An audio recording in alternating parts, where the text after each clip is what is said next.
аж ахуйг эрхлээд ингээд боломжтой одоо үйлдвэр ухсаа одоо ямар нөөц боломжийн тэргүүр одоо аж ахуй эрхлэгчид бол хөгжүүлээд байна тийм ээ болоод байна. За бид нар мөн адил одоо тижээлээ тариалаад тижээлээрээ одоо тижээх одоо ямар ч хэлсэн өсгөж өндгөөлөх эрдээсжүүлэхт одоо бүх л үйл ажиллагаа хэрэгжүүлээ болоод байна.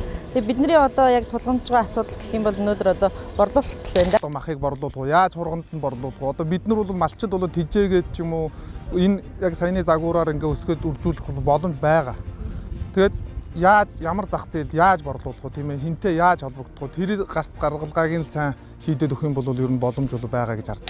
Манай аймаг чинь улсад бас 5 байрыг алддаг аймагчтай хониороо бол тийм учраас тулгамжийн асуудал бол байна. Тулгамжийн асуудал байлгүй яах вэ? Махны экспорт байхгүй учраас ерөөсөө хамгийн гол тулгамжийн асуудал тэр болоод энэ малчид одоо малаа сөөлж чадахгүй махны хямд тавшраас тийм хамгийн тулгамжийн асуудлыг шийдэх асуудал байна.